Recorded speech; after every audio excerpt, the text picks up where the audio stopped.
Le coup de projecteur de l'éclaireur, Pascal Clairot avec vous. J'ai le plaisir de recevoir Pascal Lottaz pour parler du sommet de l'Otan et d'autres sujets d'actualité.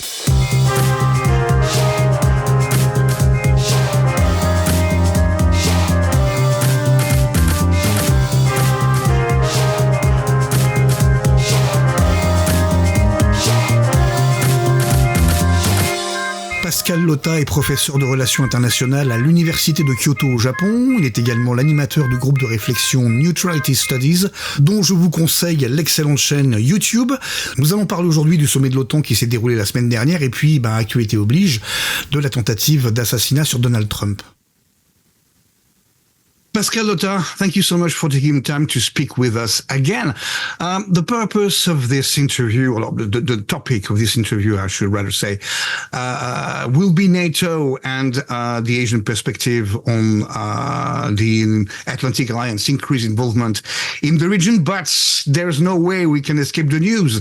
So my first question is, what's your 2 cents on the assassination attempt on Donald Trump? Well, this is something that I've been worried about for a while, because I thought Donald Trump is now so viscerally hated by some parts in the United States that an attempt on his life is very likely. And let's remember that statistically speaking, the most dangerous profession in the United States is being president of the United States. 4 or 5 of them have died in office, which is at 45 of them a very high number. So assassination attempts are always on the books.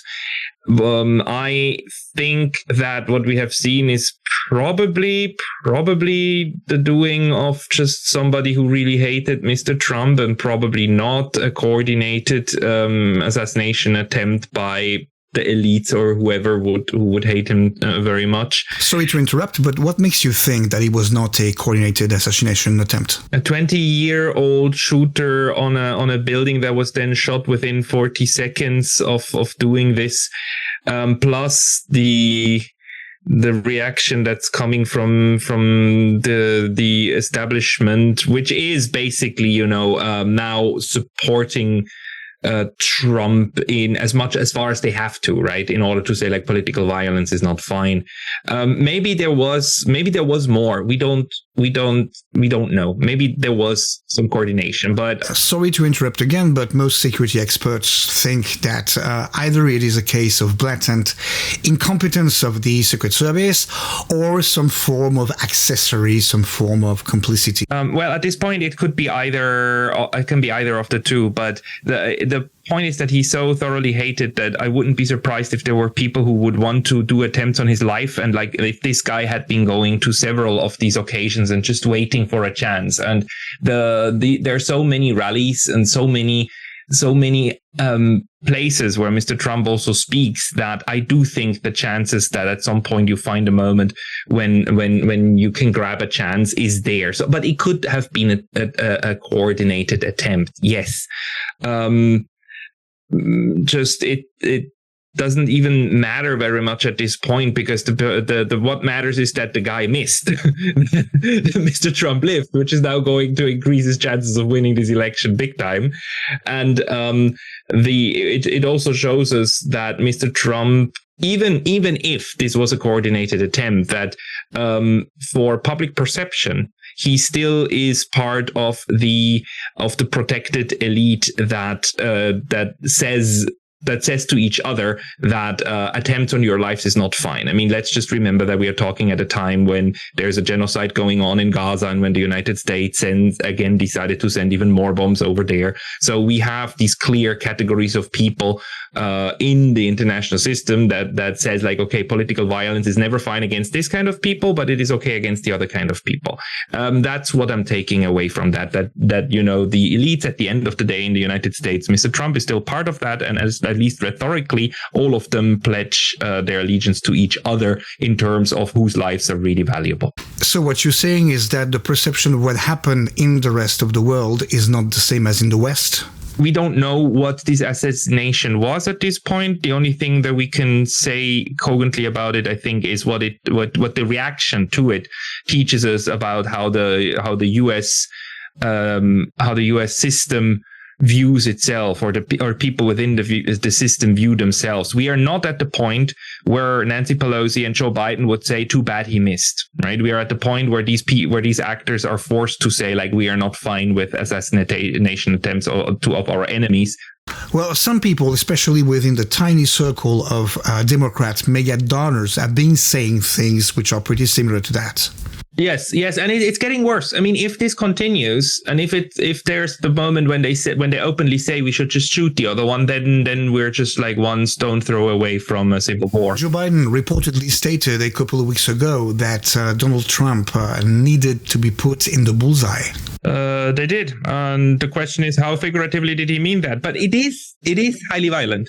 The fact that the Democrats came out and everybody condemned this attack, which is to be expected, and I don't think it's genuine. It's probably not. A lot of them would probably wish that the guy wouldn't have missed. But the fact that we are not at a point where they openly say he should have been killed or something tells us we're still a little bit further away from the Civil War moment than we could be. Yeah, but I mean, what does that tell us about what could happen, no matter what the result of November's election? I mean, then, because I mean, will the losing side accept his defeat or not this time? No. Both of them will claim that they were the real winners and that the other one won either because of electoral fraud or because Russian intervention, or they will come up with something, whatever dumb, and then they will boycott the other one. I think that's pretty clear. But don't you think we're going to see people in arms in the streets this time in that case? I hope not. If there's one thing we don't need, it's an unstable United States, or an even more unstable United States. But it might happen. So we've seen that already. I mean, in 2020 with the Black Lives Matter's riots, which, by the way, were a political manipulation. I mean, definitely, we know that. I mean, today, because some journalists found out that George Floyd had 4 times the lethal dose of fentanyl in his blood. Aye. So anyway, now let's go back to the original topic of the interview. What's your take on the 70th anniversary's NATO summit? The 75th anniversary, and it was, I think it was quite a disaster. Actually, they tried to portray unity, but the fact that one of the 32 heads of states who was gathered there, Viktor Orban, just a week before, went to Moscow and to Beijing, and then right after the summit went straight to Mar-a-Lago to meet with Donald Trump, shows that this unity is really more of is just for public perception. I mean, there is no unity in NATO anymore, and the whole affair, all the pictures that come out, they look quite sad, these people, and they look stressed. And the announcement of Mr. Biden, that he gave, and even mixed up Mr. Zelensky with Mr. Putin. I mean, a lot of of what came out around the summit were just anything but good for NATO. And also the tone of NATO trying to shift all the blame for the war in Ukraine, first of all on Russia, secondly now on China. I mean, trying to blame China for the war going on is just utterly ridiculous. And I still wonder how this final communique came together, because, Mr. Orban had to sign off on it and Mr. Fico, or they were just not asked. I do think that these junior members of NATO actually do not have a lot to say at all, but they go along because that's what you've got to do, because no prime minister reigns supreme by themselves. They are all dependent on their own staff, and that they're path dependent, right? I mean, once you're in an alliance, you got to go along to a certain point. But it doesn't bode very well. A strong alliance doesn't need to make threats to others. A strong alliance just states its case, and then the others get the message. But we are now at the point where NATO needs to threaten others, very explicitly. And I just looked at the previous NATO communiques, in which in some of them it was still mentioned that NATO is a defensive alliance that doesn't threaten anyone. That sentence is gone now. It's like, we've been threatening the whole world since the 1990s, basically. They are. And they're anything but a defensive alliance at this point. And trying to expand into Asia Pacific is something that worries me, is something that worries friends from Southeast Asia. Some Japanese colleagues are happy about it, but this is going to be a major factor of instability if you ask me. Yeah, I mean, I've seen that the Philippines basically did ask Americans to to take back their long-range missiles, didn't they? I'm not sure. I haven't read about that. We just know that Marcos Jr., the new president of the Philippines, his strategy is to engage the United States closely, because the strategy of his predecessor, Mr. Duterte, failed. Duterte basically tried to be nice to China and to let go of things and just to try to accommodate them. And unfortunately, that didn't bring the success that he wanted, which was a cessation of Chinese hostilities towards the Philippines. And now Mr. Marcos Jr. is trying the opposite, is trying to cuddle up with the United States and basically, station as many Americans and bases and missiles as he can. But even within the Philippines, that approach has a lot of critics. And I do think a lot of people in the Philippines understand, especially in the security environment, that you wouldn't want to be a second Ukraine. Then again, that is also not something everybody shares. So, and I don't know where Mr. Marcos exactly is on his line. How is perceived in Asia the extension of the North Atlantic Alliance to where it does not actually belong?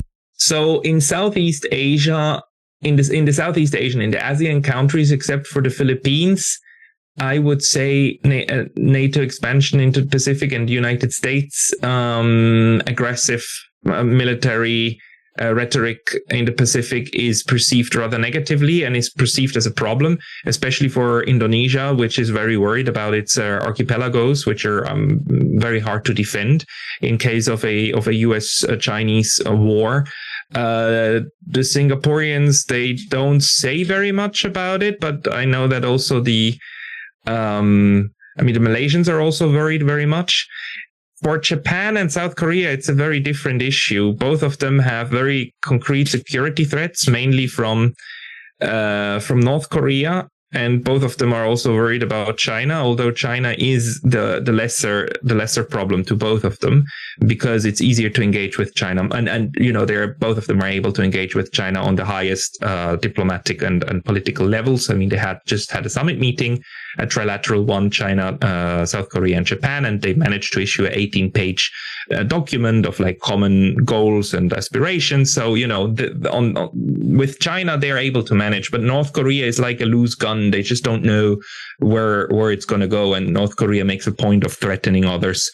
And that worries a lot of people, especially especially in South Korea, Japan too, but especially South Korea is highly worried.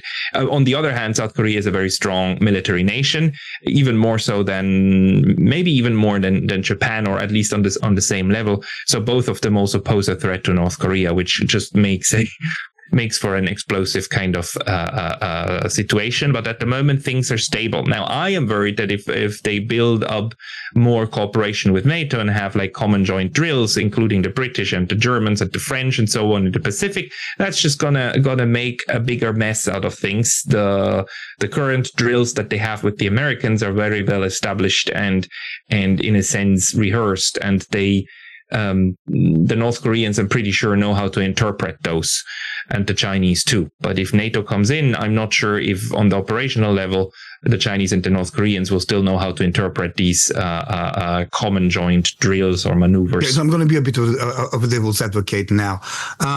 When we see what's happening in the Red Sea, where basically the US Navy and navies of NATO countries like France, Germany, and the UK are getting kept at bay by Houthis with very simple weapons.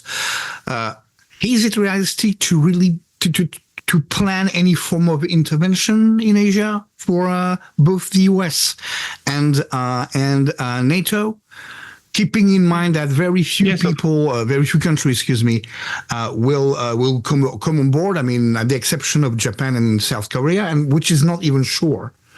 I mean, yes, no, you see, these theaters are comparable but quite different in the sense that the Houthis are waging basically a kind of sea guerrilla warfare, asymmetric warfare, and they are using one of their biggest disadvantages, which is their number and their relative weakness to their advantage, which is they do these pinprick attacks, and with these pinprick attacks they're able to scare off all the shipments and so on, and they're able to do dispersed attacks that do damage these even very sophisticated military vessels of the US, the British, and the French. They're able to hit them, and then what the Houthis immediately retreat and disperse, and they're basically the Americans have no time and cannot locate them, therefore cannot strike back or get rid of them kinetically, like with their missiles and all of their war ability that they have. China and North Korea are very different. There, it would be very clear where and what kind of targets to hit. That would be a much more symmetric type of warfare. And in a sense, the fact that North Korea is an established military power with a power base on a very defined territory and has its harbors and has its runways and so on for its military assets would make warfare against it much more straightforward. And that is we shouldn't underestimate the power of the United States, nor of Japan or South Korea, nor of the North Koreans. The war-making capacity of all of these states is quite high. And the fact that the US can't win against guerrilla warfare against the Houthis doesn't mean that they wouldn't think of themselves as able of fighting a conventional war with North Korea. China, I think North Korea, that I understand, but what about China? Because China do have the strategic depth that North Korea doesn't have, and the Americans have lost Blâmer base, which was the only base they had from which they could strike within. They could strike China, especially northern part of China. True, but we do need to remember that the people who are currently running the United States, the only person we can exclude for sure is like Joseph Biden. We know that he's not running anything because he doesn't usually know where he is.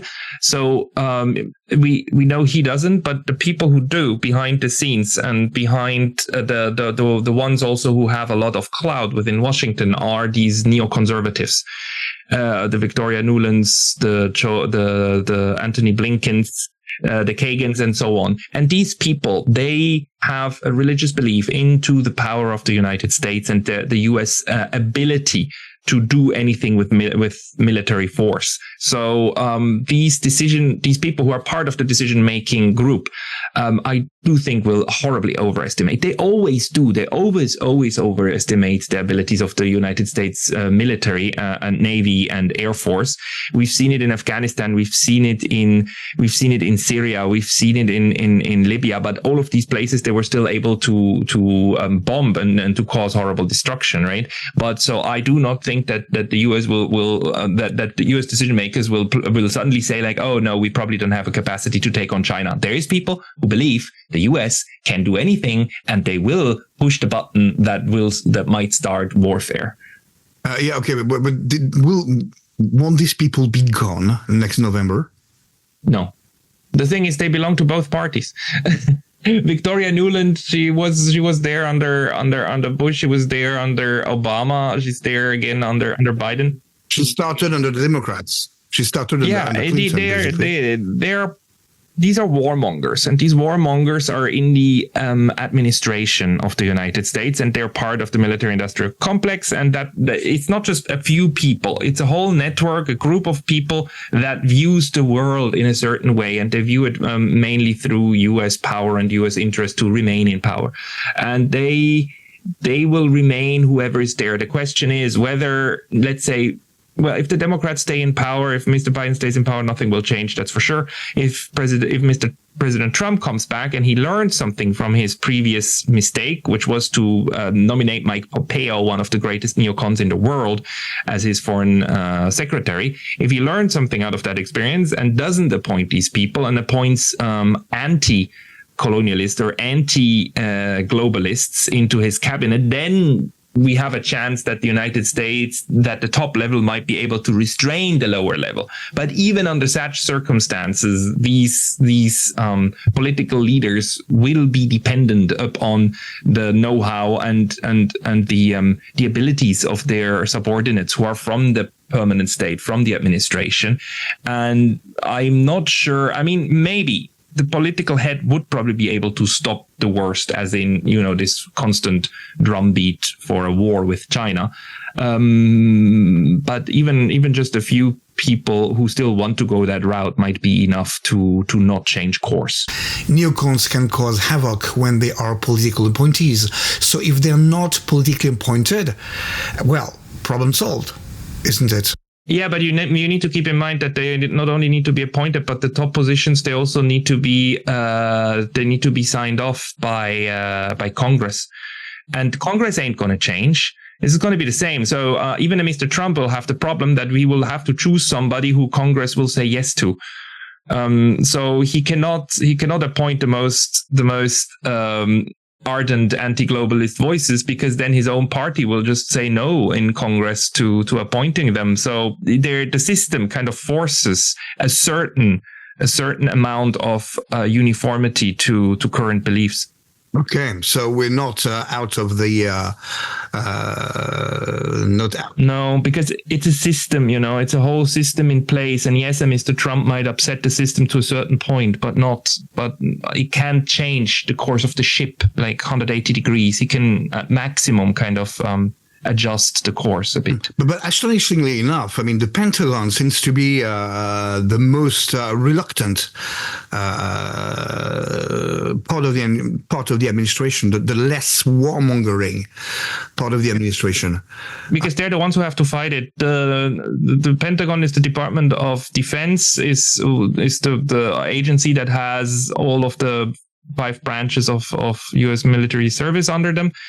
They are kind of by their very profession forced to be realists in trying to assess the military strength of the adversaries, whereas the State Department has the luxury of also being able to go to higher philosophical principles and blah blah blah blah.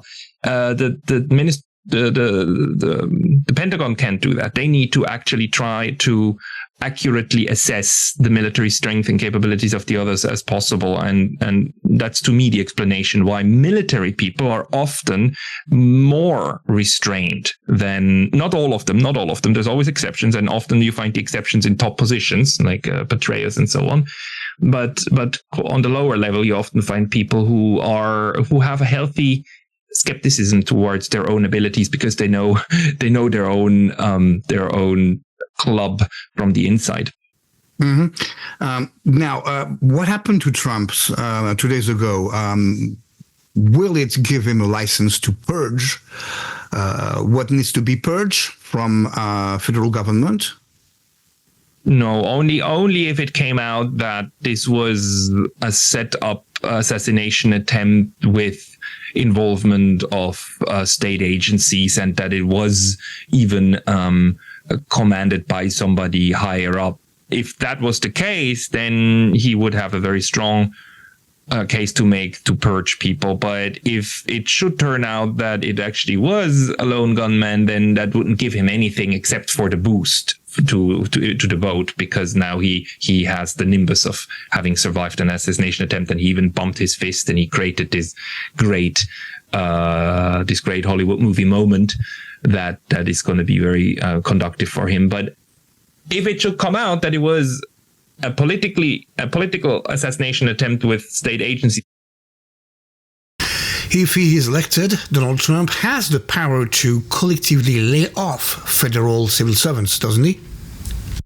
I think to a good level he can, or he could at least demote people and put them away. In 2016, Donald Trump just frankly didn't know what he was getting into, I believe, because he had no idea how the political process actually worked, despite already back then speaking up and talking against these elite networks and the deep state and so on. But the fact that he appointed Mike Pompeo, his Secretary of State, just showed that he actually didn't know who was where and where they are positioned. But now we are 8 years later.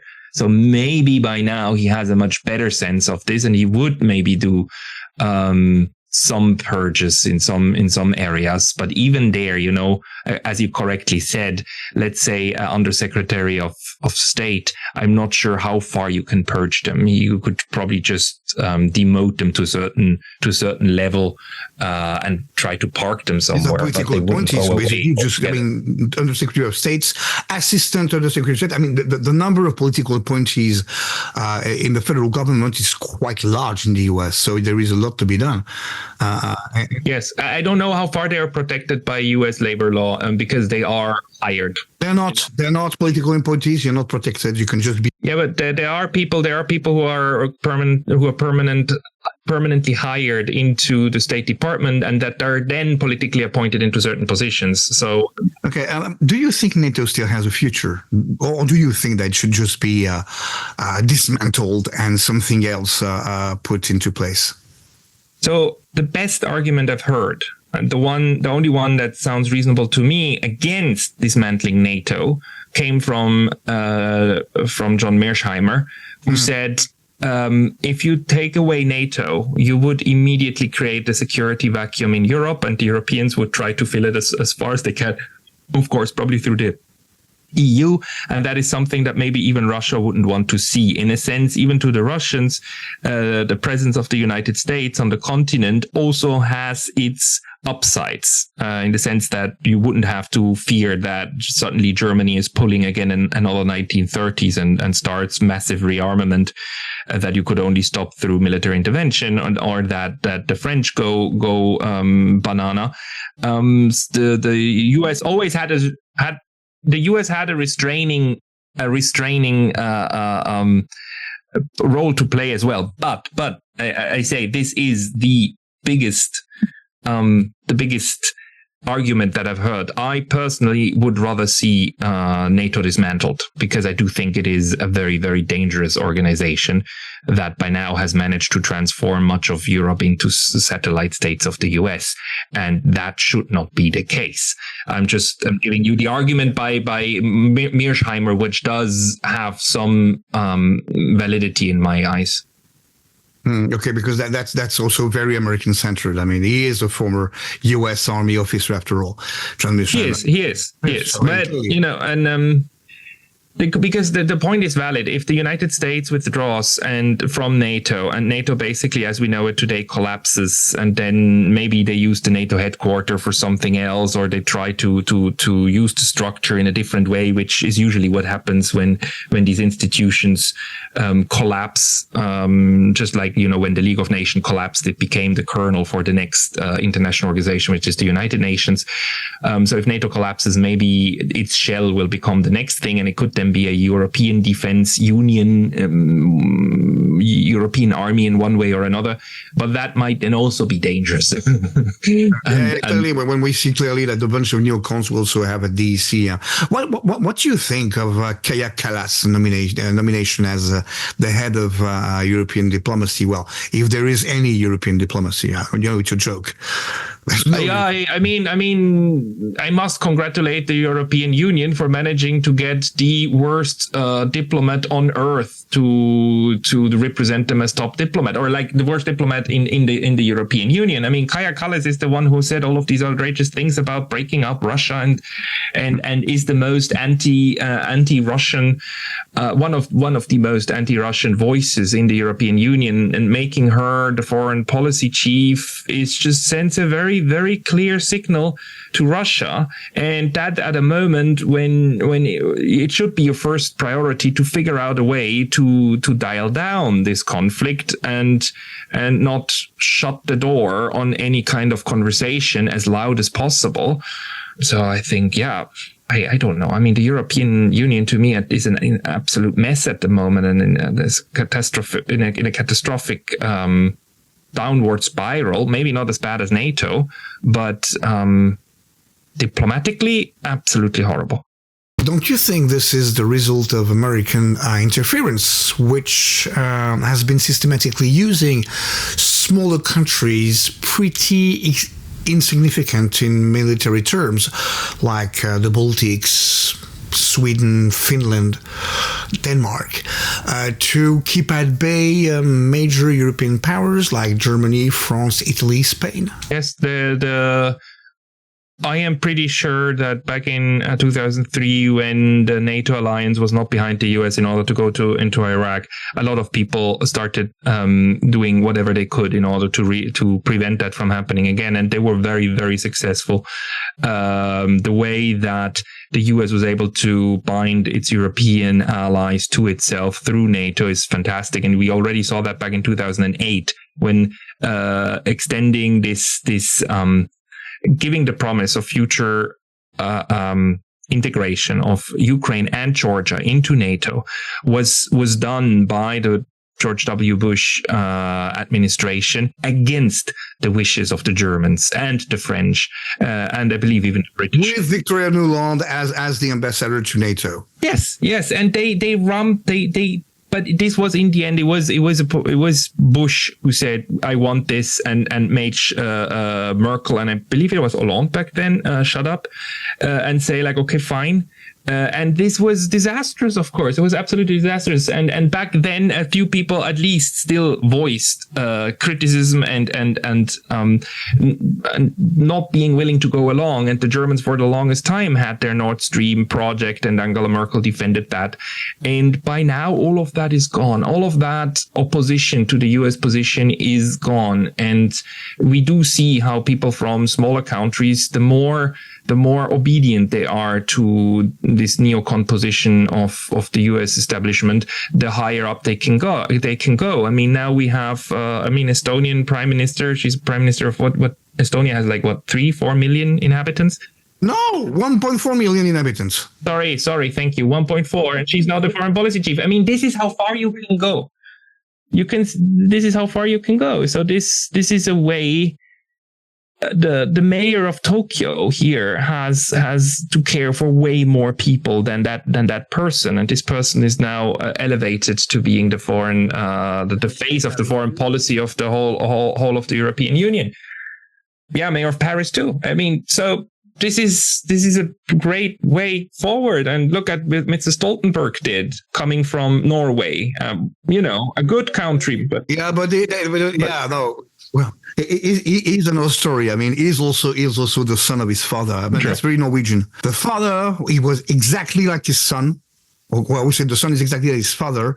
The only difference is that the father at that time, people from that generation knew how to keep up appearances and were dignified. which he did. I mean, he got the top job, and Rutte was doing anything he could to get that, and others. I mean, I'm pretty sure von der Leyen would have been willing to give up the EU, the commission, in order to go to NATO. I'm pretty sure. I mean, NATO is now the pinnacle. NATO for von der Leyen was a way to escape persecution. Yeah, it's fantastic. So the way that that NATO and the European Union managed to create a vertical structure, a pyramid structure that makes sure that the highest positions are not anymore the national ones, really, really incentivized a lot of people to basically not think so much more about the national benefit, but about their international benefit and how to get higher up. That is quite a feat. It's quite a trick to create internationalization top down through the elites, through a pyramid scheme. It's quite fantastic. Yeah, but the problem is that the people don't see it this way. No, they don't. And we've seen that. I mean, in any election now, basically in Europe. I mean, we see the rise of nationalist or populist political party. I mean, we've seen that in France. Yes. People are claiming that the Front National, Rassemblement National lost the election. No, they did not. They're the largest political party, largest single political group at the parliament. I mean, they've multiplied by 3 their votes from the last from 2022. Yes. Because it just shows people are not dumb. People on the ground actually do have a sense and understand it, despite the relentless propaganda that we are under. And the propagandists are too dumb to understand that. They just think they need to double down stronger. But they're doing themselves a huge disfavor, and the Rassemblement National is going to grow only more. And the French system is different, but it's a similar dynamic to the British one, where if you then break a certain threshold, you're unstoppable. This time they became much larger, but they were still below the threshold, which is basically you need absolute majority, more or less across the board, right, in order to win the different constituencies. But they're going to get there, because currently all the establishment does is it's doubling down. I don't think they will change, because they're incapable of seeing these mistakes as mistakes, and that's what pisses off a lot of people on the street. And luckily it does. And luckily there are still a couple of democratic mechanisms left. But I do hope it won't become violent before that. Well, that's another story. Well, if it becomes violent, my sense is that it will become violence from the far left side, because you don't have any type of militias, National Front. That's really the average French guy, employee, etc. The guy which tends to be kind of paramilitary militias training to fight others, and the police, we find them not on the far right, but we find them on the far left. Antifas, black blocs, and all that stuff. Yeah, those are the ones who can cover it up, right? As in, oh no, this was necessary violence in order to subdue militant elements of the others. We've seen that we're seeing that also in the United States, right? Where for 4 years now we've been told that the US in November and January 2020, January 6th, it was this close to a coup, and then they started persecuting these people that were unarmed on Capitol Hill. The only people who died was actually was a protester who got shot by police enforcement, and then all the police officers who had heart attacks and stuff like that. And we are told that this was a huge violent mob, when in fact the violence that later came from the system against people who demonstrated. And we see that this is coming rather from the left, and the whole narrative that covers for the structural violence is coming from the left. So you're right about this one. And I'm a lefty, but I think that's me too. Correct. But I mean, not that left. that one. But what do you? I mean, if Trump is elected and actually does what he said he would do, that is putting an end to the war in Ukraine, which I believe he will. Will definitely, and to put its European allies in front of their own response, or holding basically its European allies for their responsibilities, especially in terms of defense.